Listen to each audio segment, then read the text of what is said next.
මේවා ඉතින් hand skill තමයි හදාගන්න තියෙන්නේ. තේරුණාද?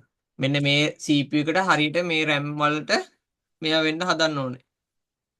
එතකොට මේ ගොඩාක් කට්ටිය බැරිලා තින්නේ මේ මෙන්න මේවා ටික හරියට බැලන්ස් නැතුව. අන්බැලන්ස් වුනහම RAM එක වදින්නේ. ඔන්න ඕවා පුරුදු වෙන්න ඕනේ ඉස්සලා. ඔය ට්‍රික්ස් ටික ඉස්සලා. ඊට කලින් මේ ඔයාලා IC ගලවන ටික මේ පුරුදු වෙලා ඉන්න ඕනේ මොනවද ඒ කරන්න. තේරුණාද? ඔව් සර්. ඒක ගැටලුව තියෙනවා. මේ මේට්‍රික්ස් එකට ඔක හදා ගන්න ඕනේ ඔයාලා කොහොමද? ඒව අර ඒ කියන්නේ සර් මගේ පහසුකම් ඔක්කොම තියෙනවා මට කරගන්න පුළුවන් තියෙනවා මගේ අඩු ටූල්ස් තියෙනවා. මොන අර කරගන්න බැරි එක තමයි තියෙන්නේ. ඒ කියන්නේ අපිට ඒක තමයි. ප්‍රැක්ටිකල් ඒ කියන්නේ එහෙනම් ගොඩක් ෆීල්ඩ් එකේ හිටියන් ටෙක්නික් එක නැත්තම් බෑ. මෙහෙමයි. ඕකෙදී ඉතින් ඔයාලා චුට්ටක් මහන්සි වෙන්න ඕනේ. ඕක ඇවිල්ලා එකින් දෙකින් හරියන දේවල් නෙමේ. සාමාන්‍යයෙන් ගොඩක් වෙලාවට ඔයාලා මේ ප්‍රැක්ටිස් කරන්න ඕනේ. ගොඩක් කට්ටිය ඇත්තම කිව්වොත් ප්‍රැක්ටිස් කරනවා කියන්නේ ෆෝන් එකක් එනකම් ඉන්නවා බලාගෙන. එහෙම නෙමෙයි. සාමාන්‍යයෙන් දෙයක් ඉගෙන ගන්නකොට සාමාන්‍යයෙන් කීයක් හරි වේදම් කරන්න එනවා. වේදම් කරලා අනිවාර්යයෙන්. තමයි මොකක් හරි මදර් බෝඩ් එකක් ගෙන්නලා හරි අපි ප්‍රැක්ටිස් කරන්න ඕනේ. එනකම්ම ඔව්. කස්ටමර්ගේ ෆෝන් එකම එනකම් ඉඳලා ගැලවුවොත් ඉතින් කොහොමත් කරන්න බෑ. ගොඩක් කට්ටියට වෙලා තියෙන්නේ ඒකයි. දැන් මම සාමාන්‍යයෙන් සර් මේ වගේ ෆෝන්ස් ටික මම තියාගෙන ඉන්නේ. ඒ කියන්නේ කලෙක්ට් කරලා. ඒ කියන්නේ ඔව්. මේ හදන්න පුරුදු වෙන්න එක තමයි. හ්ම් හ්ම්. මට මේ සාමාන්‍යයෙන් ක්ලාස් එකක් සෙට් උනේ නෑ. මගේ ඒ කියන්නේ මම වැඩත් එක්ක ඒක තමයි මම මේක බැලුවේ සර්ගේ මේවා එකත්. ඔව්.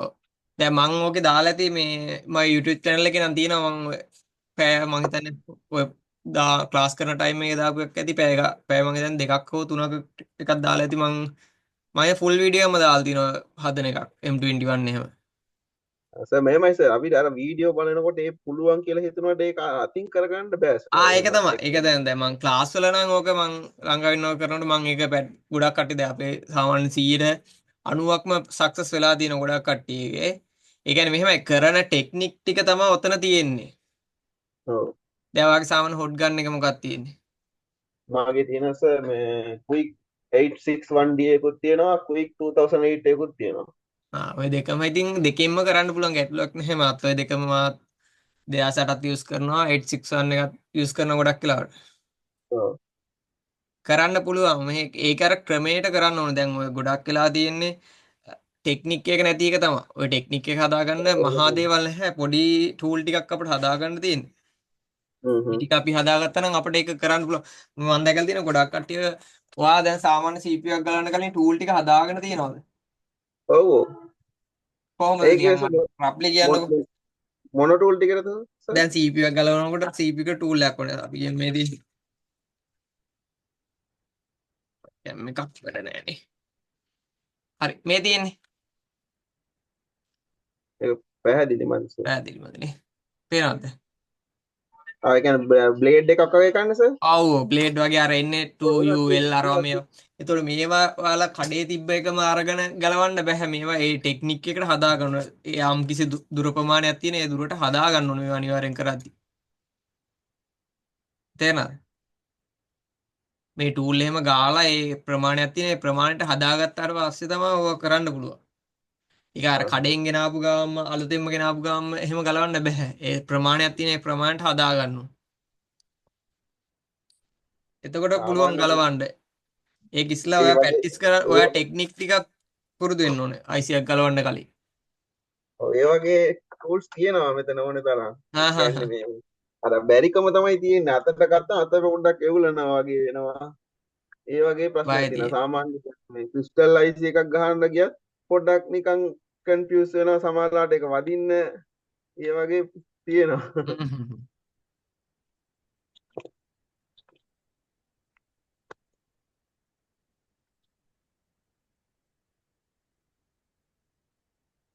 පුරුදු වුණා. ඔයා එහෙම වුණොත් අපේ ඇඩ්වාන්ස් කෝස් එකක් යන CPU පැත්ත යන එකක්. ඒකට එහෙම වුණොත් ජොයින් වෙන්න. ඒකේ IC මුලින් ඉඳන් කරන එකක් තියෙනවා. ආ. එහෙම වුණොත් ඒ කියන්නේ මේකට ජොයින් වෙන්න.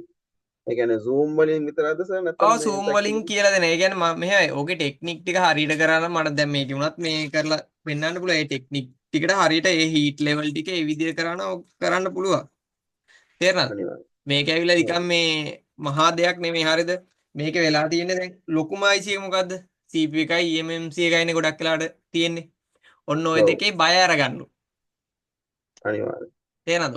ඔය බයනේ ගොඩාක් කට්ටියක තියෙන ෆීල්ඩ් එකට එන කට්ටිය තියෙන්නේ.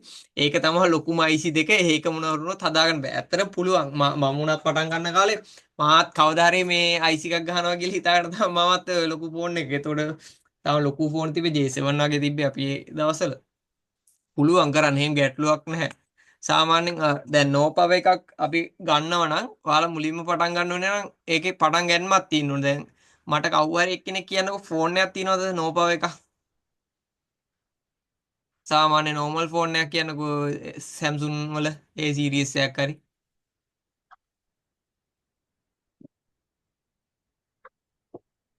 තියෙනවද කාගේ හරි? අර නැත්නම් මං එකක්ම පෙන්නන්නකො. අ එක කැම් එකක් වැඩ නැහැ. අඩියකින් වගේ මේක කැමරා හදාගත්තා නම් වෙනස් කරන්න මම එතක. මං ගන්නම් ඔයාලට A10 එකක්. ලෙඩකුත් එක්ක තියෙන එක.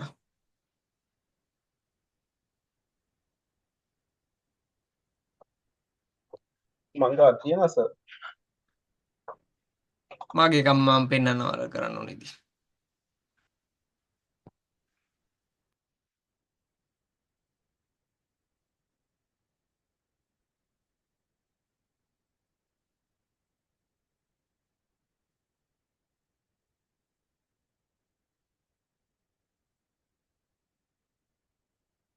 මගේ එක මගේ මයිස්කෝප් කැම් එක වැඩ කරන්නේ නැහැ චුට්ටකට. බලන්න. දාගත්තා.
හරි මං ගන්නම් කොලට Samsung මං ගා තිබ්බ A10 එක.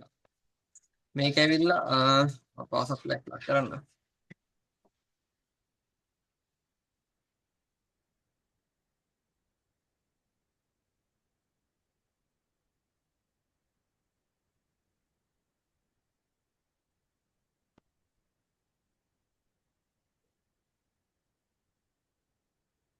අනිත් එක ගොඩාක් කට්ටියගේ මම දැකලා තියෙන ෆෝල්ට් එකක් තමයි ලෙඩක් ඇනලයිස් කරනකොට යාලා හැමතිස්සෙම කරන්ට් එක ගැන ඒ කියන්නේ අවසාන කරන්ට් එක ගැන තමයි හිතන්නේ. අපි හැමදේම කරන්න කලින් පළවෙනි මුලින්ම ගන්න කරන්ට් එකෙන් තමයි ලෙඩේ අයිඩෙන්ටිෆයි කරගන්න ඕනේ. මුන්ද මේ රිසිව් කරනවා.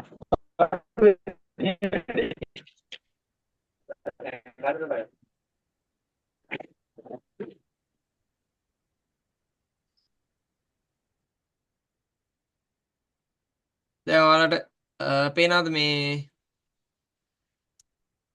මම මේකේ මේ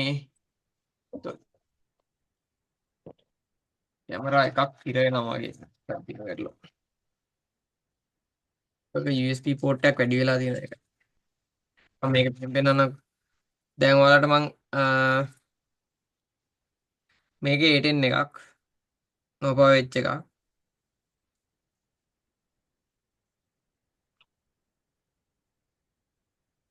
මම ප්ලග් කරා.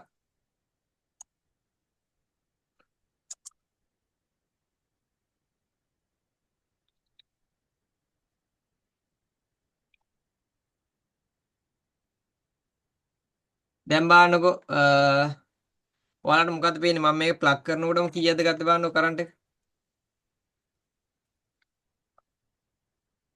-21.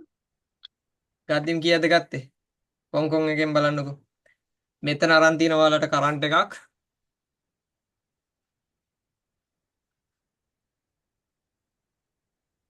මේ තියෙන්නේ. මෙන්න මෙතනනේ දැන්. අපි ඉන්පුට් කරලා තියෙනවා කරන්ට් එක 4.2ක්.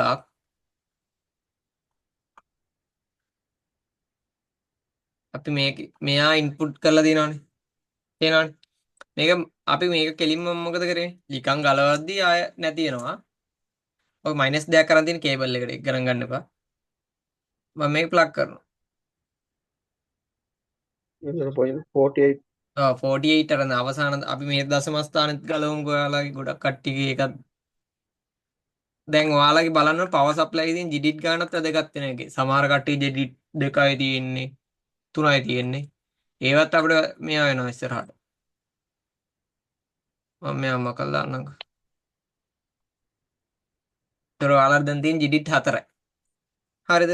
දැන් මෙතකොට මේක මම ප්ලග් කරනකොට ඔයාලට 40ක් ගන්න 40 ගණන් ගන්න ඕනේ.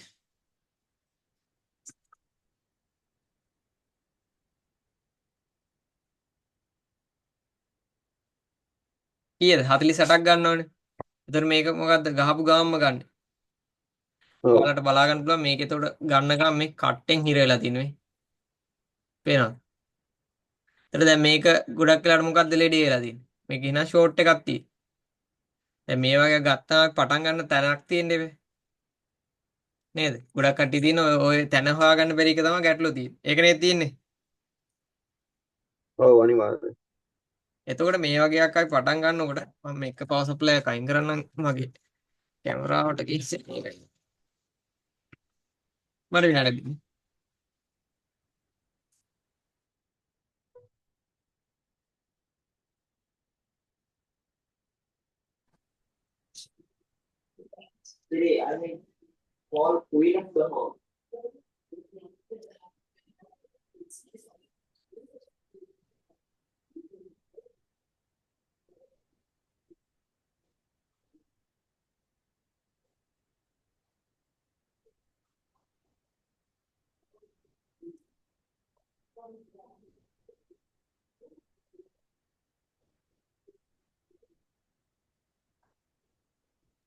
හරිද? මම මේක වෙන්න මේක අයින් කරලා එකක් අයින් කළා දාමු. එක පවර් සප්ලයි එකක් වැඩි හින්දා මේ මගේ කැමරා ස්ටොප් වෙනවා.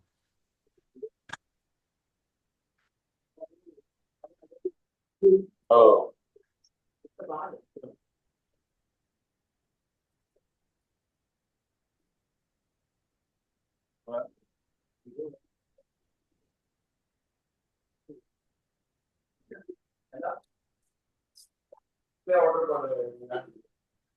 මේකේ මම හොයාගන්නවා මග් ගාලා තියෙන A10 එකක්. A10 එක කියන්නේ 105ක්.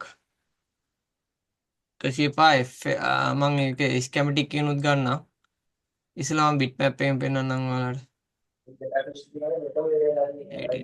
105. ඒක සාමාන්‍ය මේ ටූල් එකක් ගන්න ඕනේ ඔයාලා ඉස්සරහට.